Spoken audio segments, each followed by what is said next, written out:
आज पुन्हा एकदा जे नवीन माझे सबस्क्रायबर आहेत त्यांच्यासाठी खास व्हिडिओ बनवत आहे किंवा जे जुने आहेत त्यांनासुद्धा रिपीट हा व्हिडिओ पाहायला मिळणार आहे.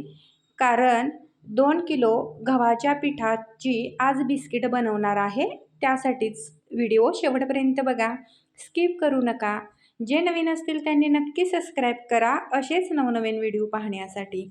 आता इथं 2 किलोसाठी 600 ग्रॅम मी तूप घालत आहे. ज्यांनी मटेरियल दिलेलं आहे त्यांनी हे मोजून आणलेलं आहे, त्यामुळे हे मी बिनधास्तपणे घालत आहे.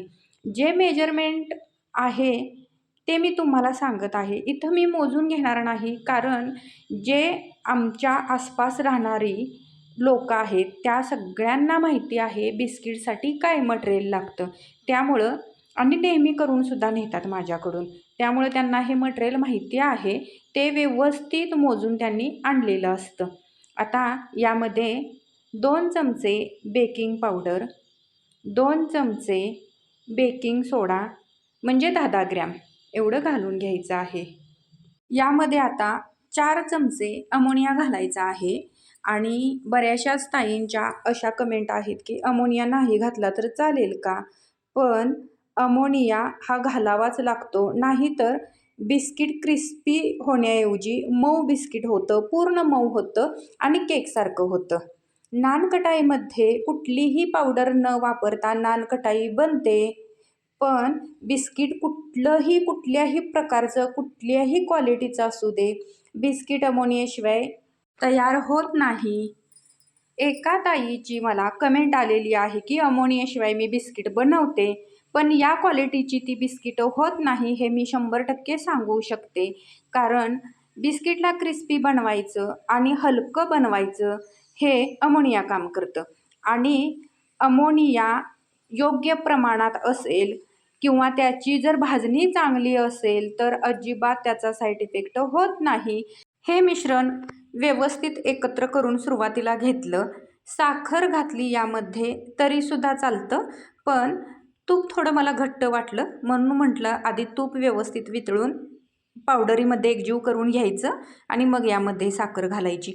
2 किलोसाठी तूप 1 लिटर आणि साखर 1 किलो लागणार आहे. साखर 1 किलो 400 आणलेली आहे, त्यामुळं थोडी साखर यात मी शिल्लक ठेवणार आहे. आता या दोघी जावा बिस्किट बनवण्यासाठी आलेल्या आहेत. शेजारच्याच आहेत, पण दोघीही आलेले आहेत. मी एकटी साखर ओतत होते तर लगेच पटकन ती म्हटली थांबा मी ओतून देते साखर तुम्हाला. तर अशा माझ्या मैत्रिणी आहेत. 2 किलोसाठी 1 किलो साखर घातली आणि शिल्लक राहिलेली तशीच पिशवीमध्ये ठेवली. आता तुम्ही म्हणणार तू वजन केलं नाहीस आणि कसं काही समजलं? पण मला अंदाज आहे, कारण हे किलोचं मेजरमेंट दररोज माझ्या हातातून जातं, त्यामुळं मला लगेच नाही ते लक्षात येतं की ही साखर किती शिल्लक राहिलेली आहे किंवा आपण किती यामध्ये घातलेलं आहे. वजन करायच्या आधीच ते माझ्या लक्षात येतं. पण जरा जास्तच जर मटेरियल असेल तर त्यामध्ये थोडं कन्फ्यूज होतं, म्हणून मी वजन करते. आता हे साखरसुद्धा यामध्ये घालून याचासुद्धा एकजीव करून घेतला आणि आता आपण पीठ चाळून चांगलं घ्यायचं आहे. पीठ त्यांनी चाळूनच आणलेलं आहे, पण परत मी चाळून घेणार आहे, कारण पीठ चाळल्यामुळं हलकं होतं आणि एका वेळेला हे 2 किलोचं पीठ, 1 किलो साखर, 600 ग्रॅम तूप हे खूप मेजरमेंट मोठं होतं, त्यामुळं पीठ मळायला थोडं जड जातं. हा टप आहे 2 पायलीचा आणि मोठा टप हा मी केलेला आहे, कारण जेव्हा आपण 2 किलोचं मेजरमेंट यामध्ये टाकतो त्यावेळेला थोडं सोपं जातं पीठ मळण्यासाठी. 2 किलोचं मेजरमेंट मी एका वेळेला का टाकते, कारण पीठ, दूध, साखर, तूप हे सगळं त्यांनी एका ठिकाणीच आणलेलं असतं. असं नाही की 1 किलोचं स्पेशल मटेरियल आणि 1 किलोचं स्पेशल मटेरियल. तर तसं जर आणलं तर ते सोपं जातं आपल्याला मेजरमेंट घेण्यासाठी. तर हे मटेरियल 2 किलोची बिस्किट बनवायची आहेत ना एका व्यक्तीची, तर एका ठिकाणीच आणलेलं असतं. मग ते आपला त्रास कमी होतो, त्यामुळं एका वेळेलाच मेजरमेंट टाकायचं. समजा तुम्ही पहिल्यांदा 1 किलोचं मटेरियल मळायला घेतलं आणि एका किटलीतच दूध आहे, मग अर्धा लिटरऐवजी थोडंसं तुम्ही कमी दूध वापरलं तर ते काय होतं की पहिल्यात थोडं दूध कमी आणि दुसऱ्यात जर थोडं जरी अर्धी वाटी जरी जास्त झालं की ती क्वालिटी वेगवेगळी होते. एक पीठ थोडं मऊ होणार, एक पीठ थोडंसं घट्ट होणार, क्वालिटीमध्ये बदल होतो. त्यामुळं काय करायचं, एका व्यक्तीची जर 2 किलोची बिस्किट असतील ना, एका वेळेलाच मेजरमेंट टाकायचं आणि एका वेळेलाच पीठ मळून घ्यायचं. पीठ मळत्या वेळेस थोडा त्रास होतो, पण क्वालिटी एकसारखीच होते. गोळे करत्या वेळेस किंवा बेक करत्या वेळेस मात्र 2 लॉट करावे लागतात. एका वेळेला 2 किलोची बिस्किटं बेक होत नाहीत. एका वेळेला 1च किलोची बिस्किटं बेक होतात. कारण ओव्हन माझा लहान आहे, एकदम मोठा नाही. आता सांगायचं म्हणजे या दोघी जावा बिस्किट करायला आलेल्या आहेत. त्या पण माझ्याशी भरपूर बोलत होत्या आणि मीही त्यांच्याशी भरपूर बोलत होते. आम्ही तिघीही बोलणारे असल्यामुळं आमचा मेळ चांगलाच बसलेला होता. इकडं काम पण होत होतं आणि इकडं आमचं बोलणंसुद्धा चाललेलं होतं. आणि तुम्हाला खरं सांगू का, हे जे मी यूट्यूब चॅनल सुरू केलं तेव्हाची पहिली सबस्क्रायबर म्हटलं तर ही श्रुती होती. कारण त्याच दिवशी ती बिस्किट बनवायला आलेली आणि तिनं ट्रायपॉड माझा बघितला. किचनमध्ये होता. ती म्हटली, "रेसिपी शूट करताय काय?" तर तिला म्हटलं, मला खोटं बोलायला आलं नाही. मी तिला म्हटलं, "होय, आत्ताच मी सुरू केलेलं आहे. अगदी 4-5 सबस्क्रायबर झालेले आहेत." तर मग मला म्हटली, की "सांगा ना तुमच्या चॅनेलचं नाव काय आहे?" तर मी म्हटलं, "अगं नाही गं, आत्ता सुरू केलं आहे आणि असं विशेष काही नाही त्यामध्ये." तर "नाही सांगा की, मी बघते" म्हटली.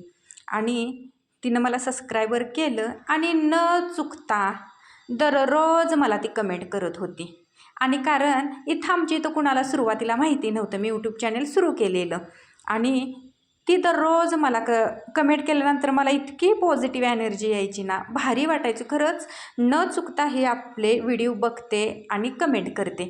त्यानंतर थोडे दिवसानंतर तिची परीक्षा होती, त्यामुळे थोडासा गॅप पडला. तीच मला सांगत होती की आता फक्त मी व्हिडिओ बघायचे थोडे कमी केलेले आहेत आणि तुम्हाला कमेंट पण केलेले नाही, कारण तिची परीक्षा होती. 2 मुलं आहेत, एकत्र खूप मोठी फॅमिली आहे, ते सांगत होती. असा आमचा तो विषय सुरू होता. आणि तुम्हाला खरी गंमत सांगायचं म्हणजे श्रुती बिस्किट बनवायला माझ्याकडं येते, पण स्वप्नाली येत नाही. कारण दोघी जावा आहेत, एकत्र कुटुंब आहे त्यांचं. श्रुती येते म्हटल्यानंतर स्वप्नाली मागं घर सांभाळायला राहत होती. आणि यावेळेला माझे व्हिडिओ बघून स्वप्नाली म्हटली, "त्या बिस्किट कसं बनवतात हे मला बघायचं आहे, त्यांचा ओव्हन कसा आहे हे मला बघायचं आहे, मी जाते." तर ती आमच्या घरी कधीही आली नव्हती. त्यांच्या घरातूनच आमचं घर दिसतं. पण तरीही एकटी कधी आली नव्हती. त्यामुळं श्रुती स्वप्नालीला सोडवण्यासाठी माझ्या घरापर्यंत तिच्यासोबत आली होती. आता श्रुती निघाली आहे, जे शिल्लक मटेरियल राहिलेलं आहे ते घेऊन ती निघालेली आहे. आणि जावांचं प्रेम बघून ना मला खरंच भारी वाटलं, की मोठी जाव लहान जावेला सोडण्यासाठी इथंपर्यंत दोघीही चालत आलेल्या होत्या.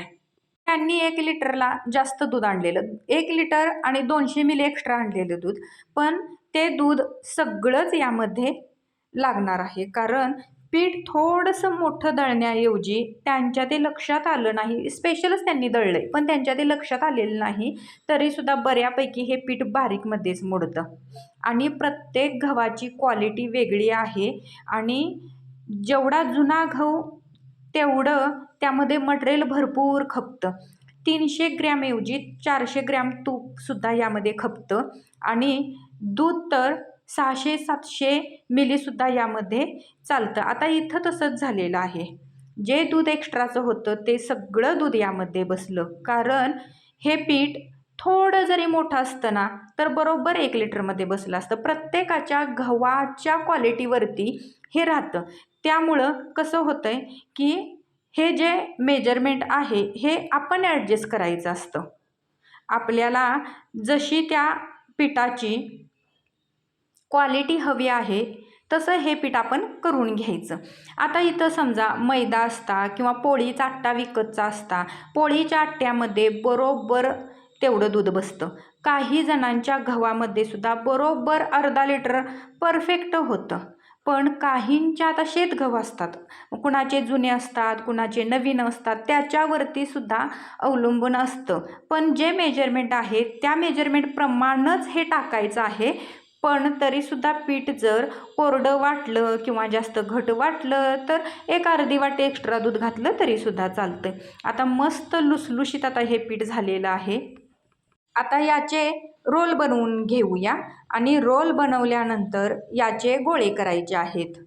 18 ते 20 ग्रॅमचा एक गोळा तयार करायचा. तुम्हाला जर लहान बिस्किटं हवी असतील तर 15 ग्रॅमपर्यंत एक गोळा तुम्ही करू शकता. एका ट्रेमध्ये 20 बिस्किटं बसवण्याऐवजी आपण 30 बिस्किटं बसवू शकतो. पण माझ्या जे हातात बसलेलं आहे एका ट्रेमध्ये 20 बिस्किटं मला सवय लागून गेलेली आहे. त्याच्यामुळं मी 18 ते 20 ग्रॅमचाच नेहमी गोळा करते. पण तुम्हाला जर याच्यापेक्षा लहान बिस्किट हवं असेल तर तुम्ही 15 ग्रॅमपर्यंत गोळा करू शकता आणि एका ट्रेमध्ये 30 बिस्किटं बसवू शकता. म्हणजे गोळे लहान झाले तर बिस्किट एका ट्रेमध्ये आपल्याला जास्त घालावे लागतील, म्हणजे गोळे जास्त घालावे लागतील, नाहीतर गोळे शिल्लक राहतील. एका वेळेला 120 गोळे एका किलोमध्ये होतात. तर तुम्हाला 160 गोळे तयार करायचे असतील तर तुम्ही करू शकता. पण एका वेळेला 6 ट्रेच ओव्हनमध्ये बसतात. त्यामुळं एका किलोचं 6 ट्रेमध्ये तुम्ही कुठल्याही प्रकारे गोळे करा. पण एका वेळेला एका लॉटमध्ये 6 ट्रेमध्ये एका किलोचं पीठ बसवायचं. कसंही बसवा तुम्ही. फक्त बिस्किट हे लांब लांब थोडंसं ठेवायला लागतं, कारण त्याची हवा जी असते, गरम हवा, तर ती फिरती राहिली पाहिजे. म्हणजे सगळ्या बाजूनी व्यवस्थित बिस्किट बेक होतात. आणि हे गोळेने आपण जेव्हा करतो तेव्हा ताजे ताजे गोळे प्रेस करायचे, म्हणजे जास्त साईडने याला चिरा पडत नाहीत. नाहीतर काय होतं, गोळे जर सोकले की याला साईडने चिरा पडतात, म्हणजे आपण जेव्हा प्रेस करतो ना तेव्हा. त्यामुळं ताजे ताजे आहेत तोपर्यंत प्रेस करायचं. अहो आमचे असतील तेव्हा तेच प्रेस करतात, त्यांना चांगलं प्रेस करायला जमतं आणि ऑपरेटरसुद्धा होतात. ते नसतील तेव्हा हे प्रेस करायचं काम माझ्याकडे येतं. गोळे करायला घ्यायच्या आधी ओव्हन सुरू करायचा, म्हणजे त्याची 20 मिनटं होईपर्यंत आपले 6 ट्रे इकडं तयार होतात. वेळेची बचत होते, लाईटीची बचत होते. जेव्हा मी एकटी असते, म्हणजे फक्त मटेरियल आणून देतात आणि तुमचं तुम्ही करून ठेवा म्हणून सांगतात, तेव्हा मी काय करते, 2 ट्रे प्रेस करते, म्हणजे गोळे करून प्रेस करते आणि तिसऱ्या ट्रेच्या वेळेला ओव्हन मी सुरू करते. कारण सगळ्या भूमिका जर एकटीनं करायच्या असतील याला 3 किंवा 2 व्यक्ती लागतात. पण जेव्हा मी एकटी करते तेव्हा काय करते की 2 ट्रे करायचे, ओव्हन सुरू करायचा आणि त्याच्यानंतर 4 ट्रे आपण सहज 20 मिनटात करू शकतो. म्हणजे सारखं सारखं आपल्याला उठायला वगैरे मध्ये लागतं. 20 मिनटामध्ये 6 ट्रे होत नाहीत, कमी वेळेमध्ये होतात. पण एकटे असल्यानंतर काय होतं, इकडं ओव्हनचं बघायचं, गोळे करायचे, प्रेस करायचे, त्यानंतर हे ट्रे वगैरे लावणं, म्हणजे ऑपरेटरचं सगळं काम जेव्हा एकटीला करायला लागतं ना तेव्हा थोडा वेळ जास्तच लागतो. आता या ओव्हनमध्ये बिस्किटं बेक करण्यासाठी घातलेली आहे तोपर्यंत आणखी एक ताई आल्या. त्यांचं बोलणं थोडं मी ऐकून घेतलं. तोपर्यंत स्वप्नालीचं गोळं करणं काही बंद नव्हतं, तिचं सुरूच होतं. तिने एवढे गोळे बनवलेले होते तर मी फक्त आता प्रेस करायला घेतलं आणि एक पहिला लॉट 1 किलोचा आहे, तो बेक करायला घातलेला आहे. तोपर्यंत बघा हे बरोबर 1 किलोचं पीठ आहे शिल्लक राहिलेलं. फक्त अंदाजावरून आपल्या लक्षात बरोबर येतं यामध्ये 6 ट्रे होतातच. ते करण्यासाठी घेतलं. 160 ओव्हनचं टेम्परेचर ठेवायचं आहे.